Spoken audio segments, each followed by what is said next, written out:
L'Écosse en 2014, la Catalogne en 2017, peut-être demain d'autres régions en Europe ou ailleurs.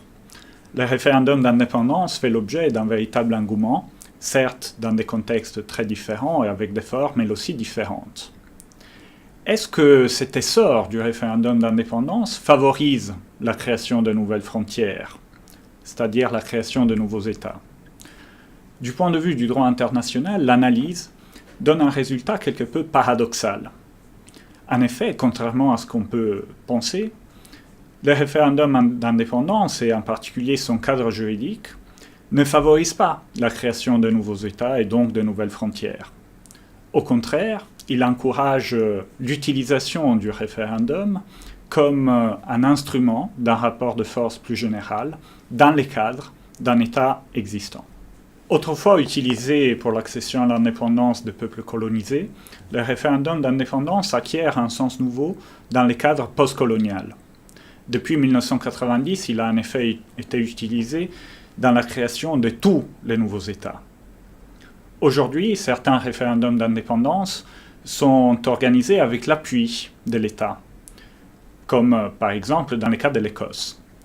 D'autres référendums d'indépendance sont en revanche utilisés sans l'accord de l'État, comme par exemple dans le cas de la Catalogne. Dans ce cas, même des personnes qui ne sont pas favorables à l'indépendance sont néanmoins favorables à l'idée de se prononcer sur son opportunité. En effet, le référendum d'indépendance a le potentiel pour permettre un nouveau cadre théorique pour la création de nouveaux États. Un cadre théorique fondé sur la démocratie, voire sur l'état de droit.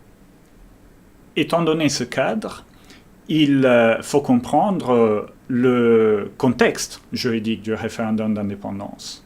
Une idée s'est affirmée dans la société internationale, celle de la nécessité d'un référendum pour la création d'un nouvel État.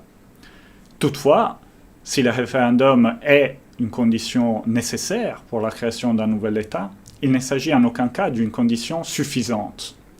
De même, ce qu'on appelle parfois le droit de décider sur son avenir politique n'en est pas un, ou n'en est pas encore un, du point de vue du droit international. Dans ce cadre, le référendum d'indépendance devient plus un instrument dans le cadre d'une négociation entre les indépendantistes et le pouvoir central, négociation qui dépasse le choix binaire entre l'indépendance et le maintien dans l'état existant aux mêmes conditions qu'auparavant. En d'autres termes, le référendum devient aussi un instrument pour la création non pas de nouveaux États, mais de frontières de nouveaux types, des frontières qui peuvent être fiscales, économiques ou autres.